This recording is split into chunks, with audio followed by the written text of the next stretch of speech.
Hello students, केम छो मजामा। आज हम शुरू करने जा रहे हैं हमारे गवर्नमेंट बजट का पार्ट 4। और ये पार्ट 4 में जाने से पहले आप लोगों के लिए जरूरी सूचना, अभी तक आपने व्हाट्सएप चैनल ज्वाइन नहीं किया है तो जल्द से जल्द ज्वाइन कर लो। ये जो आपको पीपीटी दिख रही है, यही पीपीटी का पीडीएफ फॉर्म आप लोगों को मिल जाएगा, जिसमें आपको नोट्स की कोई दुविधा नहीं होगी। पीवाईक्यूज मिलेगा, एमसीक्यूज मिलेगा और भी बहुत कुछ। तो जल्द से जल्द चैनल को सब्सक्राइब कर लो। और जैसे मैंने प्रीवियस वीडियो में आप लोगों को बताया था कि आज हम जो डिस्कस करेंगे पार्ट 4 में, उसमें हम एमसीक्यूज और कुछ इंपॉर्टेंट न्यूमेरिकल्स को भी डिस्कस करेंगे, कैसे एग्जाम में पूछा जाता है। तो चलिए बिना टाइम गवाते हुए शुरू करते हैं आज का लेक्चर।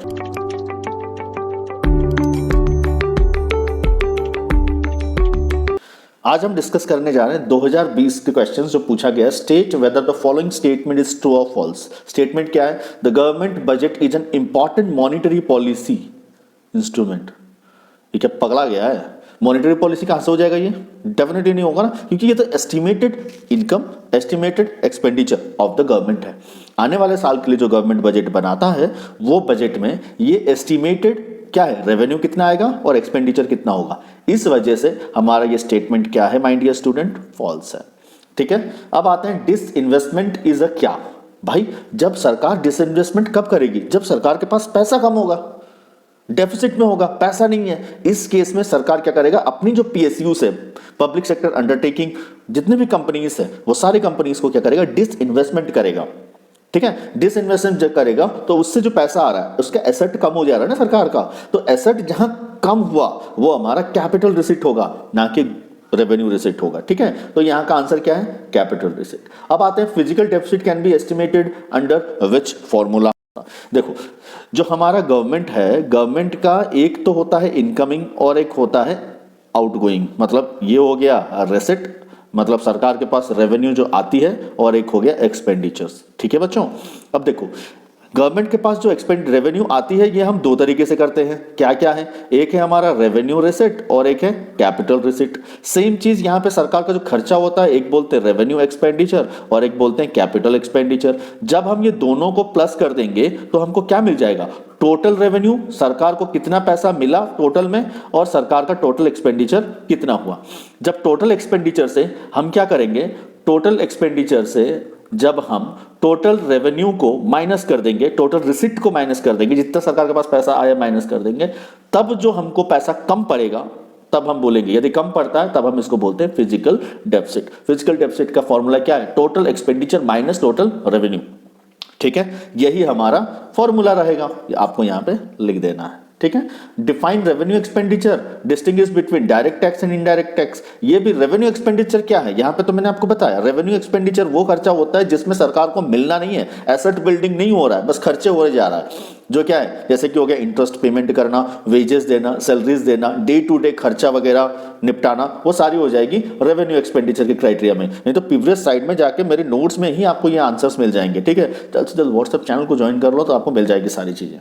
नेक्स्ट हो गया distinguish between direct and indirect tax. ये भी प्रीवियस नोट्स में है, डायरेक्टली एज इट इज आप इसको लिख सकते हो। अब आता है टैक्स क्या होता है। भाई, टैक्स क्या होगा? सरकार की जो इनकम, वो सरकार चलाने के लिए जो लोगों से लेता है, या हर वो इंसान का वो ड्यूटी होता है सरकार के प्रति, वो ड्यूटी क्या है? फंडामेंटल ड्यूटीज जिसको कहते हैं, टैक्स पेमेंट करना, नहीं तो सरकार कैसे चलेगा। तो ये भी आपको डेफिनेशंस मेरे प्रीवियस नोट्स में मिल जाएगा, एक बार जाके देखना। What is the primary deficit? Primary deficit just मैंने वीडियो पार्ट नंबर 3 में डिस्कस किया है, डिटेल में डिस्कस किया है। देखो, मैं फिर से आपको थोड़ा प्राइमरी डेफिसिट बता दे रहा हूं क्या होता है, क्योंकि मैं एक एग्जांपल लेता हूं कि पिछले फाइनेंशियल ईयर 20 और 21 में लेट से सरकार का फिजिकल डेफिसिट, मतलब फिजिकल डेफिसिट तो हमने अभी निकाल के देखा यहां पे क्या होता है। फिजिकल डेफिसिट हम मान के चलते हैं कि 100 रुपए था।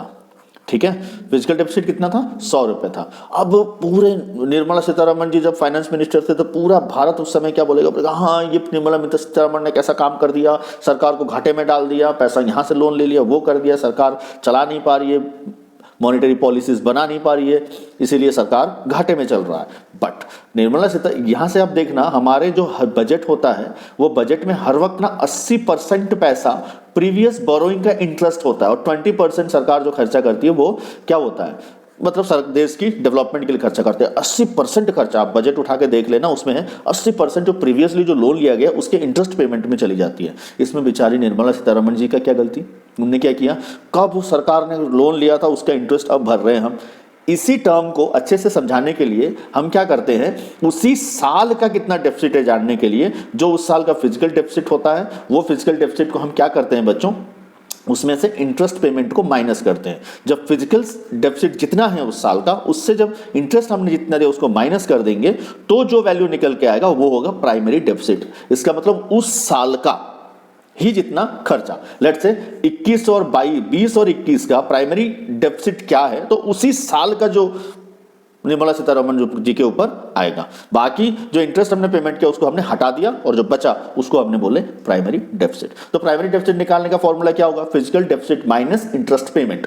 ठीक है, fiscal deficit minus interest payment, ये मैंने प्रीवियस वीडियो में भी बता रखा है। तो अच्छे से इसको आप आंसर कर सकते हो कि प्राइमरी डेफिसिट क्या है, या तो फिजिकल डेफिसिट का मतलब यहां पे आप बता दो। ठीक है, how are the capital receipt different from the revenue receipt. अब देखो कैपिटल रिसिप्ट क्या होता है, सरकार का एसेट खत्म होता है। ठीक है, और रेवेन्यू रिसिप्ट में नो लायबिलिटी। रेवेन्यू रिसिप्ट आपको कुछ नहीं करना है, पैसा आते जाता है, जिसको हम टैक्स या नॉन टैक्स रेवेन्यू कहते हैं। ठीक है, तो इस हिसाब से ये अलग है। आप थोड़ा सा इसके प्रीवियस वीडियो में जाकर इसको देख लेना और इसके एग्जाम्पल के साथ इसको आप लिख सकते हो। ठीक है, चलिए आगे हम बढ़ते हैं। Explain the following objective of government budget. अब देखो objective of the government budget से भी आपको क्वेश्चन आ गया, allocation of resources, reducing the income inequalities. ये दोनों चीजें भी मैंने ब्रीफली समझा रखा है वीडियो नंबर 1 में, एक बार उसको जाके देख लेना और इसको आंसर्स को आपको खुद से लिखना। Explain the meaning of the following, revenue deficit क्या है, फिजिकल डेफिसिट क्या है, प्राइमरी डेफिसिट, वीडियो नंबर 3 में ये चीजें डिटेल में बताया गया है। उसके बाद which of the following is national income. अब which of the following affects national income, बताओ। ये ना बहुत सारे लोगों ने डिफरेंट डिफरेंट आंसर दे रखा है और वो गलत दिया है। बहुत सारे मैंने देख रहा था, बहुत सारे कॉर्पोरेशन टैक्स लिखे हैं। थोड़ा ब्रॉडली हम डिस्कस करेंगे तो नन ऑफ द अबव आएगा। सरकार की जो पॉलिसीज है वो करता है इफेक्ट। ठीक है, तो हम इसमें नन ऑफ द अबव को ही लेकर चलेंगे। ठीक है, हम बढ़ते हैं आगे, डिस्कस करते हैं। और कुछ क्वेश्चन तो 2017 में पूछा गया, what is the meaning of depreciation of domestic currency. क्या डेप्रिसिएशन करेंसी का मतलब क्या समझते हो आप। देखो, currency depreciation implies that domestic currency has become less expensive in terms of foreign currency. मतलब फॉरेन डॉलर के सामने रुपये का वैल्यू क्या हो गया, गिर गया। पहले हम रुपया देकर जितना सामान ले सकते थे, अब हम उतने से कम लेते हैं। जैसे 1 रुपये में एक जमाना था 1 किलो चावल आ जाती थी, आज 45 रुपए में आती है। तो रुपए की जो अपनी आपकी वैल्यू क्या हो गया, डिक्रीज हो गया। That is what depreciation of domestic currency कहा जाता है। यहाँ पे इजी से मैंने आंसर में समझा रखा है, इसको आप सैंपल आंसर ले सकते हो और उसको आप लिख सकते हो। ठीक है, distinguish between direct tax indirect tax. ये भी डायरेक्ट इनडायरेक्ट टैक्स आप समझ सकते हो, जो डायरेक्टली हम सरकार को देते हैं वो डायरेक्ट टैक्स है। इनडायरेक्ट टैक्स हम जितने भी गुड्स एंड सर्विसेज का कंजप्शन करते हैं उसमें जो टैक्स होता है वो सारी इनडायरेक्ट टैक्स होता है। एक बार इसकी डेफिनेशन भी दिया हुआ है, तो वीडियो नंबर 3 में जाकर, वीडियो नंबर 2 में आप जाकर इसको देख सकते हो। ठीक है, explain how government budget can be helpful in bringing economic stabilization in the economy. देखो, इसका आंसर मैंने आपको लिखकर बता दिया है कैसे ला सकता है। The government budget can helpful to bringing economic stabilization in the economy in several ways. आपको देखो मैंने जैसे लिखा है एज इट इज लिखना है, तो आपको 5 का 5 मार्क दे जाएगा ये। फर्स्टली क्या होता है, the government can use its budget to increase और decrease spending on taxations which can directly impact the aggregate demand in the economy. For example, during a recession, जब recession होता है तब गवर्नमेंट क्या करेगा, इंक्रीज करेगा अपनी खर्चे को, बढ़ाएगा तो लोगों की जेब में पैसा आएगा ना भाई। रिसेशन का मतलब क्या है, लोगों की जेब में पैसा नहीं है, लोग कुछ खरीद नहीं रहे। कोविड काल का समय को याद रख लो, that is recession period. Recession हो गया तो सरकार क्या करेगा, एक्सपेंडिचर बढ़ा देगा, जिससे लोगों की जेब में पैसा आ जाएगा, जॉब क्रिएट हो जाएगा और इससे इकोनॉमी ऊपर चली जाएगी। Government can decrease the spending, prevent overheating the inflation. ज्यादा इन्फ्लेशन हो गया तो सरकार अपनी एक्सपेंडिचर्स को बढ़ा देगा। हमने बैंकिंग वाले चैप्टर में इसको डिस्कस किया आप थे ना। तो सरकार की फिजिकल पॉलिसीज होती है और एक मॉनेटरी पॉलिसी होती है। मॉनेटरी पॉलिसी आरबीआई करती है, फिजिकल पॉलिसी सरकार करती है। सरकार ऐसे करके इन्फ्लेशन या डिफ्लेशन को ये कंट्रोल करते हैं। ठीक है, ये पॉइंट्स को आपको टोटली नोट करना है। एक बार नोट करके इसको लिखोगे तो आपका आंसर क्लियर हो जाएगा। तो आपको कहीं ना कहीं ये आंसर को लिखने के लिए ना सारे चैप्टर अभी तक क्लियर करना है। ऐसा नहीं गवर्नमेंट बजट पढ़ लिया और आपने लिख लिया। ठीक है, furthermore the government budget can be used in invest infrastructure, education, technology which can improve the long term productivity and potential output of the economy, leading to more stable and sustainable economic growth. सरकार को वैसी जगह में invest करनी है जिसमें long term growth सरकार की हो पाए, हमारे कंट्री की हो पाए। Overall the government budget is a powerful tool for the economic stabilization as it can be used to directly influence aggregate demand, provide social support and invest the long term growth. यही सारी चीजें आपको लिखना है और 5 का 5 लेकर आना है। तो चलिए अब कुछ न्यूमेरिकल्स डिस्कस कर लेते हैं, कैसे न्यूमेरिकल्स आती हैं। हमको यहाँ पे क्या निकालना है बच्चों, from the following data about the government budget find out the revenue deficit, revenue deficit, physical deficit and primary deficit. ये डेफिसिट लिखना था, मैंने यहाँ पे बजट लिख दिया, तो सॉरी, माफ कर देना बच्चों इसको, ठीक है। अब देखो, किसी भी रेवेन्यू डेफिसिट निकालने का हमारा फॉर्मूला क्या है, रेवेन्यू, आरडी में शॉर्ट में लिख दे रहा हूँ, रेवेन्यू डेफिसिट निकालने का फॉर्मूला क्या है, revenue expenditure minus revenue receipt, revenue expenditure minus revenue receipt. Revenue expenditure revenue receipt को माइनस कर देंगे तो हमको मिल जाएगा रेवेन्यू डेफिसिट। तो यहाँ पे आपको देखो, रेवेन्यू रिसिप्ट, रेवेन्यू एक्सपेंडिचर कितना दिया हुआ है 100 माइनस रेवेन्यू रिसिप्ट कितना दिया हुआ है 80, तो आपका आरडी कितना आ गया बताओ, आरडी आ गया 20 करोड़, ठीक है। इस हिसाब से आप इसको निकाल सकते हो। इसके बाद हमको फिजिकल डेफिसिट देखना है। फिजिकल डेफिसिट का एग्जांपल अभी थोड़ी देर पहले भी हमने लिया था, फिर से देख लेते हैं। एफडी, जिसको मैं लिख रहा हूँ फिजिकल डेफिसिट। फिजिकल डेफिसिट कैसे निकालेंगे, total expenditure minus total revenue receipt, ठीक है, जितना रिसिट हमारे पास आ रहा है और टोटल एक्सपेंडिचर। अब फिजिकल डेफिसिट निकालने के लिए हमको क्या करना पड़ेगा, देखना पड़ेगा टोटल है क्या, यहाँ पे कहीं दिया है, नहीं दिया है, नहीं दिया है, नहीं दिया है। तो हमको अभी क्या करना है माय डियर स्टूडेंट, देखो टोटल एक्सपेंडिचर क्या होता है, रेवेन्यू एक्सपेंडिचर होता है और एक कैपिटल एक्सपेंडिचर होता है। जब हम ये दोनों को प्लस करते हैं तब टोटल एक्सपेंडिचर आता है। सेम चीज़ यदि यहाँ पे देखेंगे, टोटल रेवेन्यू क्या है, TR total receipt plus capital receipt, revenue receipt plus capital receipt होगा। टोटल तो हमने वहाँ लिखा था, तो इसको क्या लिखना है, रेवेन्यू रिसिट लिखना है, ठीक है, रेवेन्यू रिसिट, तब हमारा हो जाएगा टोटल रिसिप्ट। अब यहाँ पे क्या है, यहाँ देख पा रहे हो आप, एक तो है रेवेन्यू रिसिट है, कैपिटल एक्सपेंडिचर है, रेवेन्यू एक्सपेंडिचर है। अब कैपिटल रिसिट क्या है, आपको यहाँ दिख रहा है, बोरो किया उससे हमने लिया कैपिटल रिसिट, लोन लेना भी तो कैपिटल रिसिट होता है। तो ये 4 कंपोनेंट आपको यहाँ मिल गए, तो आपको अब यहाँ पे रख के लिख देना है। देखो रेवेन्यू रिसिट कितना है हमारा, रेवेन्यू रिसिट कितना है 80 प्लस कैपिटल रिसिट कितना है 95, क्लियर। अब यहाँ देखो रेवेन्यू एक्सपेंडिचर कितना है, रेवेन्यू एक्सपेंडिचर है 100। अब मेरे को बताओ कैपिटल एक्सपेंडिचर कितना है, प्लस 110। अब ये कितना हो गया 210 टोटल एक्सपेंडिचर, और ये कितना हो जाएगा 5 17 175, ठीक है। अब आपको क्या करना है, एफडी निकालना है, तो टोटल एक्सपेंडिचर तो आपको मिल गया, 210 में से 175 आप माइनस कर दो तो आपको एफडी यहाँ पे पता चल गया कितना है। जब आप माइनस करोगे तो कितना आ जाएगा, ये 10 से 5 आ गया, ये था 9 से 7 गया 3 आ गया, और यहाँ बचा क्या, कुछ नहीं, 0, 35 करोड़ आपका हो गया क्या, fiscal deficit. Clear my dear students, इस हिसाब से आपको कैलकुलेट करना है। अब दूसरा क्वेश्चन कर लेते हैं। इसमें क्या पूछा है, from the following data about a government budget find out the revenue deficit, physical deficit, primary deficit. अब हम रेवेन्यू डेफिसिट को निकालते हैं, किसको, रेवेन्यू डेफिसिट को। अब यहाँ हम निकालते हैं रेवेन्यू डेफिसिट को, ठीक है। रेवेन्यू डेफिसिट हम कैसे कैलकुलेट करेंगे, यहाँ से देखो, पहले तो हमको इसमें कंपोनेंट को फाइंड आउट करना पड़ेगा।